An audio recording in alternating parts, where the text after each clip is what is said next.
조합제 TV 시청자 여러분 안녕하십니까. 2023년 11월 3일 밤 9시 13분입니다. 민주주의가 정착된 나라에서는 공천권이란 말이 없습니다. 공천은 당원들이 하는 겁니다. 지구당에서 당원들이 후보를 뽑는 거죠. 우리 법률도 선거법도 상향식 공천을 원칙으로 삼고 있습니다. 그렇게 하려면 당원 숫자가 많아야 되는데 민주당도 그렇고 국민의힘도 그렇고 당원 숫자가 적습니다. 100만 명이 채 안 됩니다. 각 당이. 미국 같으면은 전 국민의 반 이상이 민주당 아니면 공화당으로 되어 있습니다. 그래서 한국에서는 아직도 정당 민주주의가 이루어지지 않고 있습니다. 정당 민주주의가 이루어지려면 우선 당원이 많아야 됩니다. 각 당이 적어도 한 당원 수가 300만, 400만 명 이상 되고 그 사람들이 회비를 내고 그러면은 그 사람들이 지구당별로 후보를 선출하면 뭐 공천위원회도 필요 없고 공천권도 필요 없습니다. 당내 민주화를 어느 쪽에서 먼저 하느냐에 따라서 한국 정치의 주도권을 잡게 되는데 당내 민주화를 기치로 내걸었던 이준석 전 국민의힘 대표가 밀려난 이후에는 국민의힘에서도 당내 민주화란 말이 나오지도 않고 있습니다. 그러다가 강서구청장 선거에서 진 이후에 위기를 느끼니까 이제는 또 혁신위원회라는 것을 발족시켜 가지고 당 외에 있는 사람을 불러들여 가지고 당을 개혁하겠다고 그럽니다. 이게 다 당내 민주화가 이루어지지 않고 그러다 보니까 주체성이 약하니까 막 흔들리는 겁니다. 정상적인 민주적 정치 행태는 아닙니다. 그러나 국민의힘이 그런 몸부림을 치고 있는 모습은 보여주는데 여기에 국민들이 감동할지 감동하지 않을지는 이건 또 다른 문제입니다. 인요한 국민의힘 혁신위원장은 오늘 혁신위원회가 당 지도부와 중진 그리고 친윤석열 의원들에게 총선 불출마 또는 수도권 험지 출마를 권고한 것과 관련하여 윤석열 대통령을 사랑하면 희생하자 이 말이다. 정말 대통령을 사랑하면 험지에 나오고 그걸 못하겠으면 내려놓으라는 것이라고 했습니다. 일단 이것도 좀 우스운 이야기입니다. 원칙대로 이야기하면 우습다는 이야기죠. 당 지도부와 중진, 친윤석열 의원들이 총선에서 왜 불출마를 해야 되는지, 왜 수도권에 나와야 되는지 이것도 설명이 필요합니다. 원래 국회의원은 자기 지역구를 가지고 있고 그 지역구에서 최선을 다해서 선거운동을 하는 게 원칙입니다. 그래야 한 지역구에서 10선, 뭐 미국 같으면 20선 하는 국회의원들도 나오는 거죠. 그런데 한 지역구에서 오래 있었다고 해가지고 그만두라, 다른 데서 나오라 한다면은 이건 다른 나라에서 보면 참 이상하다 할 겁니다. 근데 아까 말씀드렸던 대로 이게 당내 민주화가 정착되지 않고 당원들 숫자가 적으니까 이런 식으로 당권을 잡은 사람들이 이래라 저래라 막 바꾸는 겁니다. 그런데 여기에 별로 문제의식을 가지고 있는 사람이 적다고 생각합니다. 아, 화끈하게 바꾼다. 글쎄요. 하여튼 똑같은 일이 되풀이되고 있습니다. 정당이 위기를 맞으면 비상대책위원회 또는 혁신위를 만드는데 그래도 정당의 체질은 바뀌지 않습니다. 이 공천권이 문제입니다. 이 공천권을 없애는 개혁이 이루어지지 않는 한은 우리나라 정치는 항상 그 다람쥐 쳇바퀴 돌리는 식으로 제자리 걸음을 하고 있을 겁니다.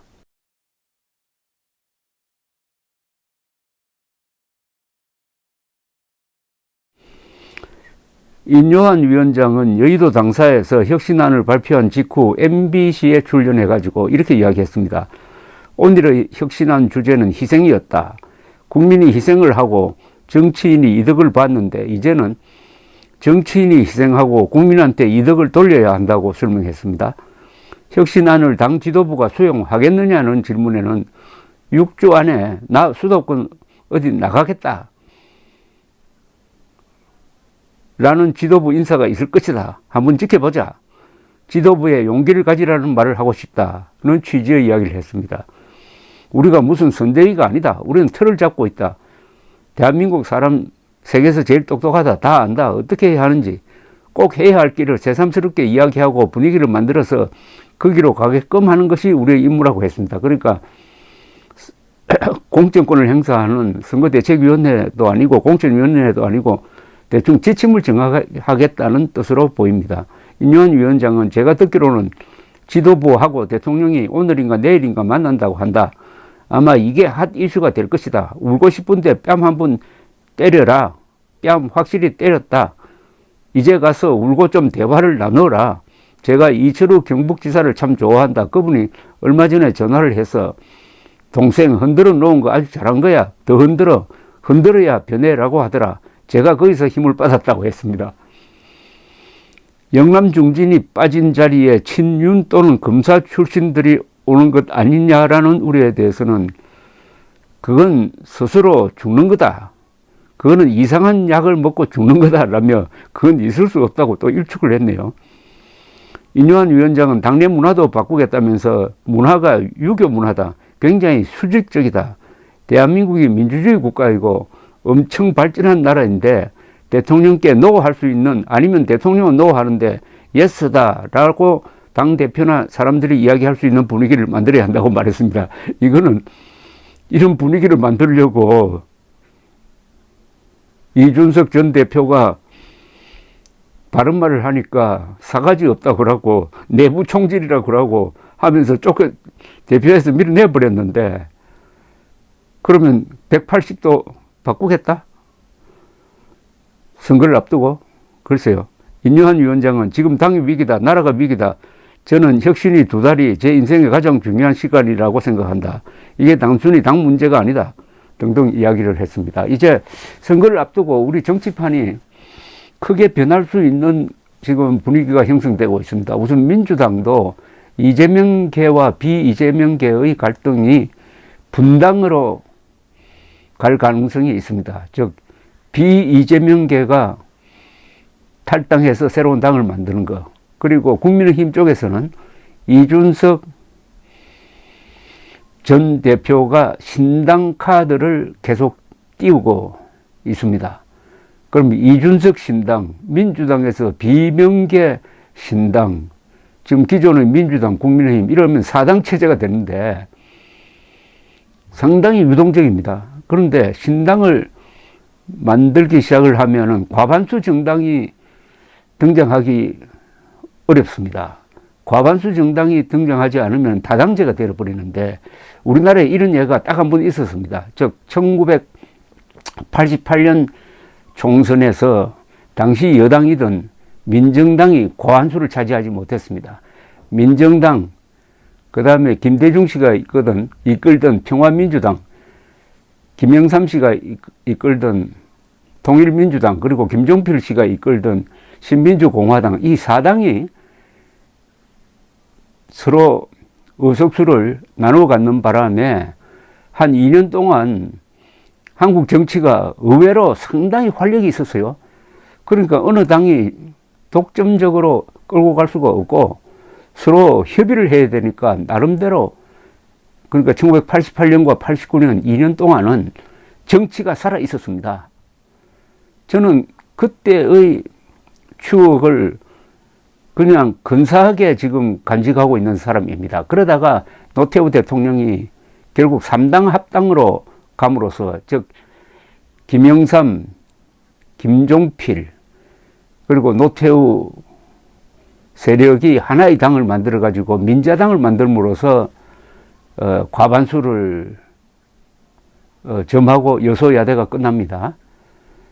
이번 총선을 계기로 해가지고 그런 여소야대가 이루어질 가능성이 있고, 여소야대가 이루어지면 오히려, 그러니까 과반 정당이 없는 상태의 여소야대는 국회가 민주적으로 토론을 통해서 또는 협상을 통해서 어떤 법안을 통과시킨다든지 하는 이런 새로운 문화를 만들 가능성도 있습니다. 그런 점에서 지금 여야에서 같이 벌어지고 있는 이 당내 갈등은 새로운 질서를 만들기 위한 어떤 몸부림이라고 본다면은 상당히 흥미롭게 관찰할 필요가 있다고 생각합니다. 일단 윤석열의 국민의힘, 이재명의 민주당, 이게 흔들리고 있습니다. 양쪽이 흔들리고 있습니다. 아까 이철우 경북도 지사가 흔들어야 좋은 일이 일어난다고 하는데 그 점은 상당히 일리가 있습니다. 흔들어야 변화가 일어나니까요. 이제부터 흥미진진한 정치 드라마가 내년 4월까지 계속될 겁니다. 아니 4월 이후에도 계속될 겁니다. 한국 정치는 아직도 뿌리를 제대로 내리지 못하고 있습니다. 그럴 수밖에 없는 것이 한국의 민주주의는 역사가 1948년부터 계산한다면은 75년밖에 되지 않습니다. 세계에서 가장 어린 민주주의입니다. 가장 오래된 영국은 1215년의 마그나 카르타에서부터 계산한다면 약 800년이나 됩니다. 800년 동안 시행착오를 거치면서 발전시킨 민주주의와 70년밖에 안 돼, 그 10분의 1밖에 안 되는 민주주의가 같을 수가 없는 거죠. 그래서 한국의 이 정치 혼란을 너무 비관적으로 볼 필요는 없습니다. 감사합니다.